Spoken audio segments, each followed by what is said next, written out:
Tae-sung watched the blood drain from the young woman's arm into the collection bag. Her face had gone pale and her lips trembled as the dark red liquid filled the container. This was her third donation this month. It was too much, too soon. Her body needed time to recover, but the Karath didn't care about that. Almost done, Tae-sung said softly, trying to comfort her. He was a medical officer on New Hangzhou, one of the many human colony worlds scattered across this sector of space. His job was to extract blood from his own people and hand it over to their alien masters. The woman nodded weakly. She was only 19 years old. When the extraction was complete, Tae-sung removed the needle and pressed gauze against her arm. Drink plenty of water and eat iron-rich foods. Rest for the next 2 days if you can, she stumbled as she stood up.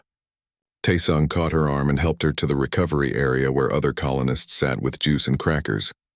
All of them looked exhausted. All of them looked defeated. The extraction center was a cold, sterile building at the edge of the colony's main settlement. Large windows showed the red sun setting over the alien landscape outside. This world was beautiful once before the Karath came. Now it just felt like a prison with a nice view. Tae-sung's sister Hana appeared in the doorway. She wore the simple clothes of a farmer, but Tae-sung knew she was part of the resistance movement. She'd been careful not to tell him too much, trying to protect him. But he wasn't stupid. He saw the anger in her eyes every time she looked at the Karath. "The transport ships are loading early," Hana whispered when she reached him. "They're taking double the usual amount." Tae-sung felt his stomach drop. "Double? That's impossible. People are already getting sick from the current quotas." "Tell that to them," Hana said, gesturing toward the Karath overseers who stood at the back of the room. They were tall creatures covered in dark scales that shimmered under the lights. Their eyes were cold and reptilian. They showed no emotion as they watched the humans bleed. Commander Voss was the senior Karath on New Hangzhou. He approached Tae-sung with slow, deliberate steps. "Medical officer. Why is processing moving slowly today?" "Because people need time to recover between donations," Tae-sung said carefully. "If we push too hard, they'll die. Then you'll have no blood at all." Voss tilted his head. "The Dominion requires more. The quotas have increased across all colonies. You will meet them. We can't. The human body has limits. Then you will find a way to exceed those limits." Voss turned and walked away, his tail dragging across the floor behind him. Hana's hand curled into a fist. Tae-sung grabbed her arm before she could do something stupid. "Not here," he whispered. "Not now." That evening, Tae-sung sat in his small apartment reviewing the medical reports. The numbers were terrible. Anemia cases had tripled in the last 6 months. 2 people had died last week from complications related to excessive blood loss, and now the Karath wanted more. Governor Dae-ho had called an emergency meeting at the administration building. Tae-sung attended along with other community leaders. The governor was an old man who had tried his best to keep peace between the colonists and their Karath rulers. He looked tired and defeated as he addressed the room. "Commander Voss has informed me that all colonies must increase blood production by 50%, Dae-ho said. "I've tried to negotiate, but the Dominion will not compromise." "People will die," Tae-sung said. "We're already at the breaking point." "I know," the governor replied. "But if we refuse, the Karath have threatened to execute 10% of the colony's population as punishment." The room erupted into angry voices. Some people wanted to resist. Others argued that compliance was the only way to survive. Tae-sung said nothing. He was thinking about something else entirely. 3 days later, a Karath blood transport ship exploded in orbit. The blast was visible from the surface, a bright flash in the night sky. Hana's resistance cell had planted explosives on board. Hundreds of thousands of liters of collected human blood were destroyed in an instant. The Karath response was swift and brutal. Commander Voss ordered the execution of 50 colonists chosen at random. They were lined up in the main square and shot one by one. Governor Dae-ho was among them. He died trying to shield a young mother with his own body. Tae-sung stood in the crowd, forced to watch. Hana was beside him, tears streaming down her face. Around them, other colonists wept and screamed. The Karath soldiers showed no mercy. They carried out their orders with mechanical efficiency. When it was over, Voss addressed the survivors. "This is the price of rebellion. Any further resistance will result in greater punishment. You exist to serve the Dominion. Remember that." That night, Tae-sung couldn't sleep. He kept seeing the faces of the executed colonists. He kept hearing the gunshots. But more than anything, he kept thinking about something he'd noticed in the medical records. The Karath needed human blood for their elite castes. They claimed it enhanced their abilities and extended their lifespans. But the amount they required had been increasing steadily for decades. At first it had been small quantities. Now they demanded rivers of it. Tae-sung accessed the colony's communication systems. It was risky, but he had to know more. He searched through old scientific databases, looking for information about the Karath themselves. Most files were restricted, but he found fragments of research papers and medical studies. One report caught his attention. It was written by a human scientist who had studied Karath biology before being silenced by the Dominion. The report suggested that the Karath ruling class was suffering from a genetic disease. Their own biology was breaking down. Human blood wasn't just enhancing them, it was keeping them alive. Before Tae-sung could read more, an alert flashed on his screen. Someone was trying to trace his access. He quickly closed everything and deleted his search history. His heart pounded in his chest. The next morning, Hana came to his apartment. Her face was serious. "We need to talk. Somewhere private." They walked to the edge of the colony where the buildings gave way to open fields. The red sun was rising, casting long shadows across the ground. "The resistance is organizing across all the colonies," Hana said. "We're going to fight back. But we need information. We need to know everything about the Karath, their weaknesses, their secrets." Tae-sung looked at his sister. She was only 25 years old, but she had the eyes of someone much older, someone who had seen too much suffering. "I think I found something," he said. "Something important. The Karath ruling class is dying. They need our blood to survive." Hana's eyes widened. "Are you sure?" "Not completely. But I'm going to find out." Tae-sung paused. "If it's true, then we're not just slaves. We're their life support system. And that means we have power we never knew about." For the first time in months, Hana smiled. It wasn't a happy smile. It was the smile of someone who had just found a weapon. "Then let's use it," she said. The underground meeting room was carved into the rock beneath an old mining facility. 20 people sat around a makeshift table made from salvaged metal. These were leaders from different resistance cells across New Hangzhou. Hana had brought Tae-sung to share what he'd discovered. A woman named Ji-won stood at the head of the table. She was thin and sharp-eyed, with the careful movements of someone used to hiding. Before the resistance recruited her, she'd worked in a Karath research laboratory. She knew their science better than any other human. "Tae-sung believes the Karath elite are dying," Hana said, "that they need our blood just to survive." The room erupted in whispers. Ji-won raised her hand for silence. "Explain what you found." Tae-sung pulled out a datapad with the fragments of research he'd saved. "The blood quotas have increased by 300% over the past 50 years. That's not the pattern of enhancement. That's the pattern of dependency. Like a drug addict needing more and more to function." "I can confirm this," Ji-won said quietly. "When I worked in their labs, I saw the medical records of high-ranking Karath. They receive blood transfusions every 3 days. Without it, they begin to deteriorate rapidly. Their scales fall off. Their organs fail. Within 2 weeks, they die." The room went silent. Everyone understood what this meant. "How many Karath need the blood?" someone asked. "From what I could see, only the ruling caste. Maybe 10,000 individuals across the entire Dominion.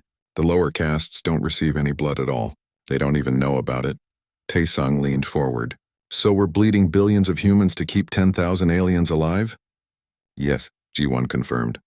"The Karath homeworld suffered an environmental collapse 200 years ago. Something poisoned their genetics at the deepest level. The elite discovered that human blood could counteract the damage. So they found Earth and conquered us." A man named Young-soo spoke up. He was a freighter captain who moved supplies between colonies. His ships also moved information for the resistance. "If we cut off the blood supply, the Karath leadership dies. The Dominion collapses. And they'll kill every human in existence before they let that happen," another voice said. "They'll burn our worlds to ash." The argument started immediately. Some wanted to stop all blood donations immediately. Others said that was suicide. Voices rose and tempers flared. Tae-sung watched them fight and felt despair creeping in. They had found the enemy's weakness, but they couldn't agree on how to use it. "There might be another way," Ji-won said. Her voice was quiet, but something in her tone made everyone stop talking. "We don't cut off the blood supply. We poison it." Over the next 6 months, the plan took shape. G1 worked with a small team of scientists in hidden laboratories scattered across 3 different colonies. They were designing a virus, something that could hide inside human blood and pass undetected into Kareth bodies. Tae-sung visited one of these labs on an asteroid base that had been abandoned years ago. Ji-won and her partner Kyung-mi worked day and night, hunched over microscopes and genetic sequencers. The equipment was old and barely functional, but somehow they made it work. The virus needs to do 3 things, Ji-won explained while showing Tae-sung their work. First, it must be completely harmless to humans. Second, it must be undetectable in standard blood screening. Third, it must be fatal to Kareth, but only when we activate it. Can you really make something like that? Tae-sung asked. Kyung-mi looked up from her work. Her eyes were bloodshot from lack of sleep. We're trying. The Kareth genetic structure is different enough from ours that we can target specific markers. But the activation mechanism is the hard part. We need something that can be triggered remotely across all infected subjects simultaneously. The work was dangerous in more ways than one. Young-Soo's ships had to smuggle equipment and supplies past Kareth patrols. Several times they barely escaped detection. One ship was caught and destroyed. All crew members died. Meanwhile, the Resistance began preparing for the long game. They needed to get infected blood into as many Kareth elite as possible. That meant volunteers had to come forward, knowing they would carry a deadly weapon inside their veins. Hana was one of the first to volunteer. Tae-sung tried to stop her, but she refused to listen. Someone has to do it, she said. Besides, you said the virus is harmless to us. We think it's harmless. We don't know for certain. Then I guess we'll find out. The first batch of virus was ready 4 months after the project began. Ji-won personally infected 20 volunteers, including Hana and herself. They waited nervously for any signs of side effects. None came. The humans showed no symptoms at all. The volunteers went to their scheduled blood donations. They acted normal, showed no fear. The Kareth extracted their blood and processed it like always. Within days, that blood was being shipped to the homeworld and distributed to the elite. But then things went wrong. A resistance fighter named Minho was captured during a raid on a Kareth supply depot. He was taken to their security headquarters and tortured for information. The Kareth had grown suspicious of increased resistance activity. They wanted names, locations, plans. Minho was strong. He held out for 3 days. But everyone has a breaking point. Under extreme pain, he revealed fragments of information. He mentioned the blood. He mentioned scientists working on something. He died before he could say more, but it was enough. General Rax commanded the Kareth military forces in this sector. He was smarter than most of his kind and far more paranoid. He immediately ordered random testing of collected blood. The Kareth had equipment that could detect anomalies, even if they didn't know exactly what they were looking for. Ji-won received word of the new testing protocols. She called an emergency meeting with the resistance leadership. We have a problem. They're scanning the blood more carefully now. Our virus is sophisticated, but it's not invisible. If they look hard enough, they'll find something unusual. How long before they identify it? Young-Soo asked. Could be weeks. Could be days. We don't know. Tae-sung felt sick. How many Kareth have received infected blood so far? Kyung-mi checked her calculations. Based on distribution patterns and the number of carriers we have, approximately 60% of the ruling caste has been exposed at least once. That's not enough, someone said. We need all of them infected before we activate. We might not have time, Ji-won replied. If they identify the virus, they'll purge all the collected blood and probably execute everyone involved in blood collection. That includes all of us. The argument started again. Some wanted to wait and get more Kareth infected. Others wanted to activate now before they were discovered. The resistance was fracturing under the pressure. Hana stood up. We need to buy time. Create a distraction. Something big enough to pull Kareth attention away from the blood supply. She proposed a direct assault on a Kareth fortress on the northern continent. It would be bloody and many resistance fighters would die, but it might give the scientists the time they needed. Young-Soo supported the plan. My ships can provide fire support from orbit. We've been stealing Kareth weapons for months. We have enough firepower to make them think we're staging a real uprising. The vote was close, but the plan was approved. 3 days later, Hana led 200 fighters in an attack on the fortress. The battle was fierce. Kareth soldiers responded with overwhelming force.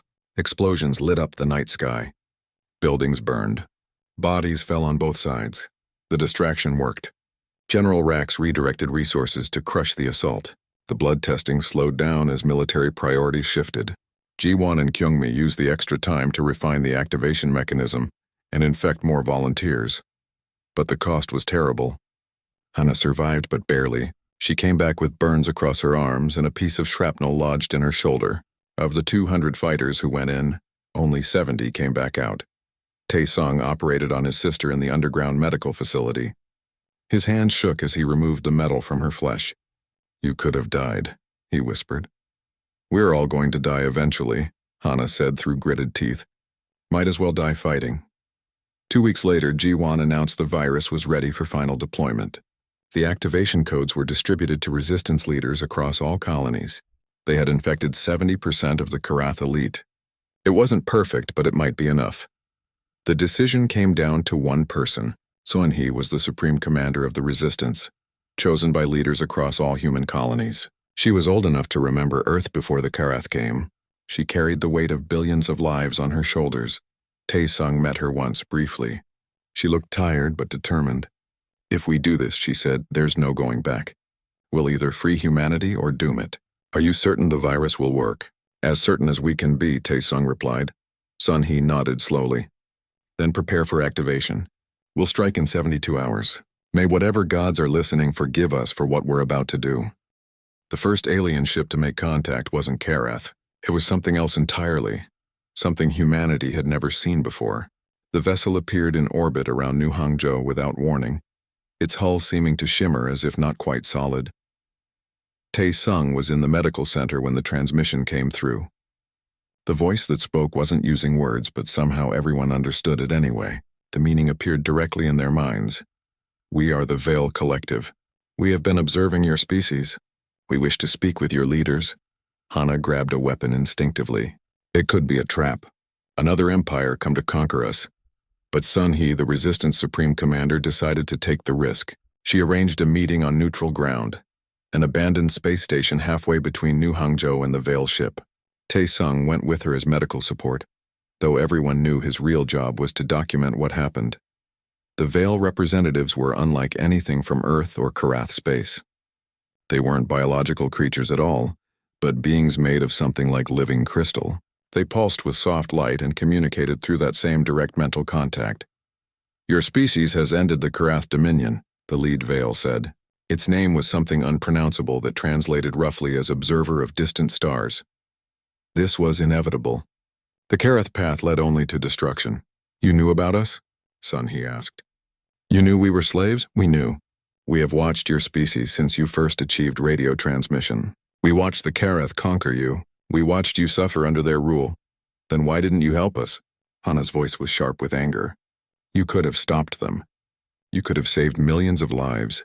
The Veil pulsed with what might have been sadness. "The Galactic Council has laws. Younger species must develop without interference. We cannot intervene until a species proves itself capable of standing alone. You have proven this by defeating the Karath." Tae-sung felt anger rising in his chest. "So you watched us bleed for 75 years because of laws? What kind of justice is that?" "Not justice. Necessity. Many species have been destroyed by premature contact with advanced civilizations. The laws exist to protect, not to harm." Sun-hee raised her hand for silence. "What do you want from us now?" "To offer information and assistance. The Karath conquered 6 species before yours. All were exterminated. You are the first to survive them. The first to fight back successfully. The galaxy must know what happened here." The Veil shared their records. Holographic displays showed the history of Karath conquest spanning centuries. The first species they'd destroyed were peaceful philosophers who'd never developed weapons. The second were aquatic beings who'd been harvested for their biological compounds. On and on the list went, each species unique, each destroyed completely. The Karath were dying, the Veil explained. Their homeworld's environmental collapse poisoned them genetically. They became parasites, consuming other species to sustain themselves. They would have continued until the galaxy was empty. "But now we've destroyed them," Tae-sung said. "The virus is killing all Karath, even the innocent ones." The Veil pulsed thoughtfully. "Yes, your weapon has exceeded its design. The Karath species faces extinction. This troubles you? Of course it troubles us. We're not monsters. That remains to be seen. Many species who gain power become monsters themselves. Will humanity repeat the Kareth mistakes, or will you choose a different path? The question hung in the air like a weight. Sun-Hee looked at Taesung and Hana. Can we stop the virus? Maybe, Taesung said. Jiwon and Kyung-mi are brilliant. With proper resources and equipment, they might be able to create a cure. But it would take time, and we'd need to find surviving Kareth to treat. Then we start there, Sun-Hee decided. We stop the extinction. We show the galaxy that humanity can choose mercy even for our enemies. Over the next 3 months, everything changed. The Veil provided technology and resources humanity had never dreamed of. With their help, Jiwon and Kyung-mi developed a cure for the virus. It was complex and required careful administration, but it worked. The problem was finding Kareth to save. The species had scattered after the Empire's collapse. Some had returned to their poisoned homeworld to die among their ancestors. Others had fled to remote colonies. A few small groups remained in hiding, terrified of human revenge. Taesung led medical teams to track down surviving Kareth. It was strange work, hunting their former oppressors not to kill them but to heal them. Many Kareth refused treatment at first, expecting tricks or torture. They couldn't understand why humans would save them. One Kareth elder named Kalesh agreed to meet with Taesung. He was old, his scales gray with age, and he'd lost his entire family to the plague. Why do you do this? He asked. We enslaved you. We bled you. We killed your people. Why save us now? Because you're not responsible for what your leaders did, Taesung answered. The children dying of this plague never hurt anyone. They deserve a chance to live. Kalesh studied him with reptilian eyes. You are either very wise or very foolish. I have not decided which. Maybe both, Taesung admitted. Kalesh accepted the treatment and recovered. He then helped Taesung find other Kareth survivors who needed help. Slowly, cautiously, a dialogue began between humans and the remaining Kareth. It wasn't friendship, not yet, but it was a start. Meanwhile, the Veil presented humanity with an offer. The Galactic Council wishes to meet you. They offer membership if you prove worthy. You would have a voice in galactic affairs, protection under Council law, and access to the accumulated knowledge of 300 species. Bora was elected as the first official leader of the United Human Territories. She'd been a teacher before the war, patient and thoughtful. Now she carried the responsibility of representing humanity to the entire galaxy. What would membership require? Bora asked the Veil. Adherence to Council law, respect for other species, contribution to galactic civilization, and most importantly, demonstrating that your species can move beyond its violent past. Young-Soo, now an admiral in humanity's new fleet, was skeptical. They're testing us, seeing if we'll become conquerors like the Kareth.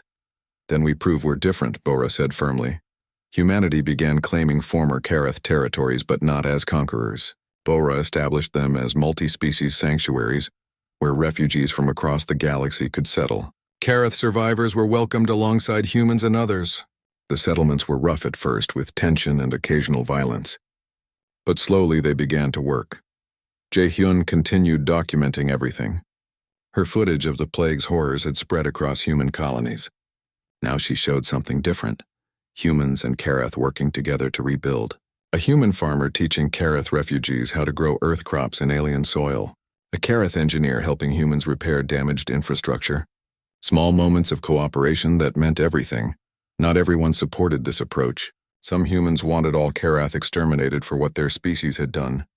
Protests erupted on several colonies. There were even a few attacks on Kareth refugees. Hana found herself in an unexpected position, defending the same species she'd fought against. When an angry mob surrounded a Kareth shelter on New Hangzhou, she stood between them and their targets. We fought for freedom, she told the crowd, not for revenge. If we kill them all, we're no better than their elite were. Is that what you want? To become monsters? The mob dispersed, though not everyone was happy about it. Hana received death threats from humans who thought she'd betrayed them. She ignored them and continued her work. Taesung spent his days treating both humans and Kareth, often in the same medical center. It was strange seeing former masters and former slaves lying in beds next to each other. Some couldn't stand it and demanded to be moved. Others began talking to each other, sharing stories, finding common ground in their shared suffering. One day, a young Karath asked Tai-Sung a question. "What will happen to us? My species is dying. We have no empire, no leaders, no future." Tai-Sung thought carefully before answering. "You have the same thing we have. A chance to build something new, something better than what came before. That's all any of us can ask for." The Karath youngling seemed to consider this. "Will humans let us live? After everything our leaders did? Some humans won't. They'll hate you forever, and I can't blame them. But others will give you a chance. That's what freedom means. The choice to build bridges or burn them. Both of our species have that choice now." 6 months after the Empire's fall, Bora stood in the former throne room of Empress Thrall. The Karath homeworld was still poisoned, still dying, but this palace had been preserved as a memorial. Blood still stained the throne where Thrall had died. News crews from across human territories recorded Bora's speech. The Veil were there. Representatives from a dozen other species watched to see what humanity would say.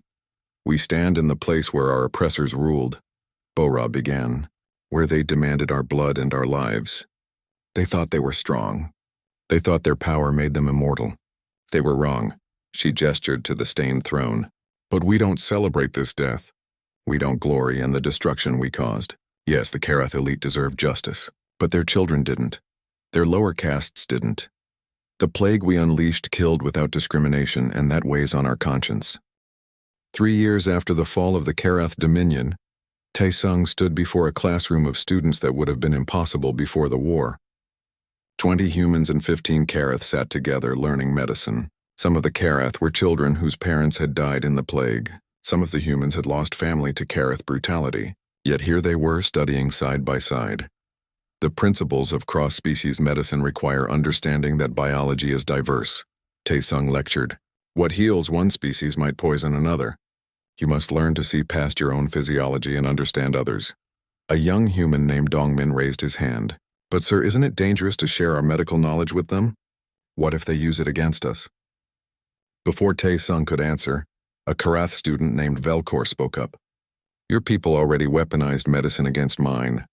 You created a plague that nearly destroyed us. We have more reason to fear you than you have to fear us." The classroom went silent. Tension filled the air. Tai-Sung had dealt with moments like this before. The wounds were still fresh on both sides. "You're both right," Tai-Sung said carefully. "And you're both wrong. Yes, humans created a biological weapon. Yes, Karath enslaved and bled humans for decades. These are facts. Neither species has clean hands. The question is what you do with that knowledge." He walked between the rows of students. "You can let it poison you, make you hate each other forever. Or you can acknowledge the past and choose to build something better. That's why we're here. Not to forget, but to move forward." Dongmin and Velkor exchanged uncomfortable glances but said nothing more. The lesson continued, and Tai-Sung noticed them working together on a practical exercise later. Small steps, but they were steps. After class, Hana visited him. She wore the uniform of the Galactic Peacekeeping Force now, with insignia that marked her as a commander. She'd spent the last 2 years patrolling former Karath territories, preventing conflicts between species trying to establish new homes. "The Council wants to make our peacekeeping force permanent," Hana told him. "They're impressed with how we've handled things. 20 different species have requested human peacekeepers specifically." "That's good news," Tai-Sung said. "Why do you look worried?" "Because it's a lot of responsibility. What if we mess it up? What if we become the very thing we fought against?" Tai-Sung smiled. "The fact that you're worried about that means you probably won't. Tyrants don't question themselves." Meanwhile, Bora was attending a session of the Galactic Council on their central station. The chamber was enormous, with seating for representatives from 300 species. Humanity's section was new, still gleaming with fresh construction. The Veil representative, observer of distant stars, formally proposed humanity's full membership. They have proven themselves capable of both strength and mercy. They defeated a great enemy, and then chose to heal rather than destroy. We recommend acceptance. Not all species agreed. A representative from the Throck, a warrior culture, stood to speak. Humans are too young, too volatile. They created a weapon that nearly caused extinction. What's to stop them from doing it again? Bora stood to address the chamber. You're right to be cautious. We are young. We are volatile. 3 years ago we were slaves. Before that, we'd never even met another intelligent species. We've made mistakes and we'll make more. But we're trying to learn. We're trying to be better. We established the blood accords to prevent any species from being harvested like we were. We've saved our former enemies from extinction, even though many humans wanted revenge. We're not perfect, but we're committed to growth. A representative from the Quellan, a peaceful species of floating jellyfish-like beings, added their support. The Karath enslaved our ancestors centuries ago. We understand humanity's pain. We also understand their choice. It takes courage to show mercy to those who harmed you. The vote was close, but humanity was accepted as a provisional member of the Galactic Council. Full membership would come after a trial period of 10 years. It was more than most newly contacted species received. Young Su, now an admiral, commanded humanity's contribution to the Council defense fleet. His ships patrolled trade routes and protected vulnerable species from pirates and raiders. It was strange work for someone who'd spent years fighting. Now he was defending the very laws and order that hadn't protected humanity when they needed it. "Do you ever regret it?" his second officer asked one day. "Fighting for the system that failed us?" Young Su thought about it. "The system failed us because we weren't part of it. Now we are. Now we can make sure it doesn't fail others. That's not regret. That's progress." Back on the Karath homeworld, efforts to heal the environmental damage were slowly showing results. Human scientists worked alongside surviving Karath experts, combining knowledge to reverse the poisoning that had started the whole tragic cycle. Ji-Wan led one of these teams. The woman who'd created the virus now worked to save the world it had nearly destroyed. Some called her a hypocrite. She called herself realistic. "I did what needed doing when we were slaves," she told Kyung-mi, who still worked as her partner. "Now we're free and what needs doing has changed. It's not complicated. People don't understand how you can switch sides so easily. I haven't switched sides. I'm on humanity's side, always have been. Right now. Humanity's side includes not letting an entire species' homeworld die. That benefits us too. Can't build peace on a graveyard." Kyung-mi smiled. "You're more optimistic than you pretend to be. Don't tell anyone. I have a reputation to maintain." The Karath survivors numbered only about 2 million across all worlds. It was a fraction of what they'd been, but it was enough to continue as a species. They had no empire now, no power, no prestige. Many of them struggled with this new reality. Kalesh, the elder who'd first accepted treatment from Tai Sung, became an unofficial leader among Karath refugees. He worked to help his people adapt to their changed circumstances. It was hard work, made harder by the fact that many Karath couldn't accept their fall from power. "We were masters of the galaxy," an old Karath warrior said at a community meeting. "Now we beg humans for scraps. Better to have died with honor." "There is no honor in extinction," Kalesh replied firmly. "Our leaders led us to ruin with their greed. We survive now by humility and cooperation. That is the only path forward. You've been corrupted by human weakness. No, I've learned from human strength. They could have killed us all easily. They chose mercy. That took more strength than any conquest." The warrior had no response to that. The meeting ended with grudging acceptance, though not everyone was convinced. It would take generations for Karath culture to fully adapt to their new reality. Jae-hyun's documentary, Blood and Stars, was shown across the galaxy. It chronicled everything from humanity's enslavement to the virus to the rebuilding efforts. Some scenes were hard to watch. The executions, the plague deaths, the suffering on both sides. But other scenes showed hope. Humans and Karath working together, children of both species playing together despite their parents' protests. Small moments of connection. The documentary won awards from multiple species and became required viewing in many diplomatic academies. Jae-hyun herself became a voice for reconciliation, speaking at forums across council space. "Remember the past," she would say, "but don't live in it. Both our species did terrible things. Both our species suffered terribly. We can let that define us forever, or we can define ourselves by what we choose to do next." 10 years passed. Humanity's provisional membership in the council became permanent. The peacekeeping force that Hana commanded had grown to include 50 species working together. The medical academy where Taesung taught had graduated 1,000 students, human and alien alike. Young Su's fleet had never fired a shot in anger, only in defense of others. The Karath homeworld bloomed again, its atmosphere slowly clearing. Young Karath, who'd never known the Empire, learned to live as equals among other species. Some older Karath still held on to bitterness, but time was slowly washing that away. Bora, now older and grayer, stood once more in the former throne room. It had been converted into a museum, preserved exactly as it was the day Empress Thrall died. Thousands of beings from hundreds of species visited each year to see where the great Kareth dominion had ended. A ceremony was being held to dedicate a new memorial.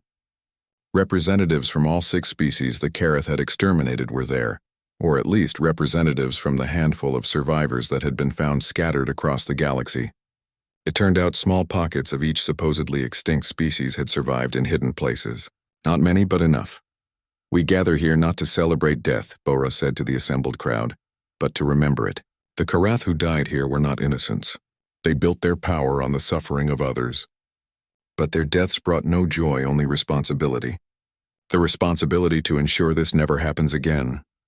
She gestured to the new memorial, a spiral of different colored lights representing each species that had suffered under Karath rule. "Let this remind us that power without compassion is poison. That domination without mercy leads only to destruction. The Karath learned this too late. Let us learn it in time." The Veil representative, still observer of distant stars after all these years, approached Bora after the ceremony. The signal went out at exactly midnight Colony Standard Time. It was a simple pulse of data, invisible to Karath detection systems. The message traveled through resistance communication networks, bouncing between hidden transmitters on dozens of worlds. Within seconds, it reached every infected blood sample in Karath possession. Deep inside those samples, dormant virus particles received their activation code and came to life. Tae-sung sat in the underground bunker with Hana and 24 other resistance members. They had no way of knowing if the virus would work. All they could do was wait and listen to reports coming in from across the colonies. The first news arrived 6 hours later.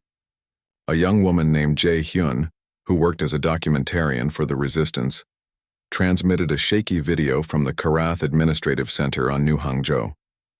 Commander Voss had collapsed during a morning briefing.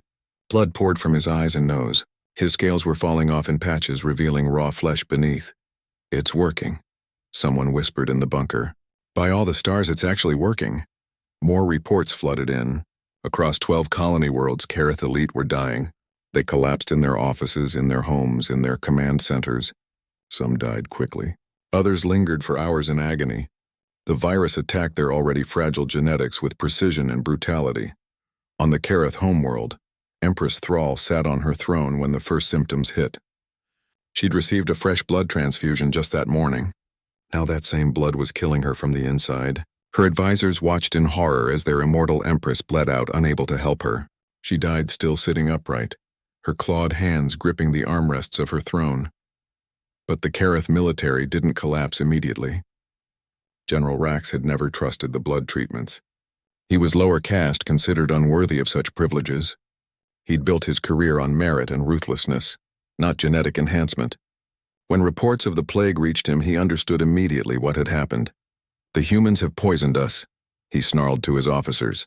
"They've turned our own greed into a weapon." Rax wasn't dying, and neither were millions of other lower caste Karath soldiers and workers. They'd never received human blood. Now they watched their masters die and felt nothing but contempt. Some felt satisfaction. The elite had hoarded the blood for themselves, and now they paid the price. But Rax was still loyal to the Dominion, even if he hated its rulers. He immediately ordered a strike against Earth itself.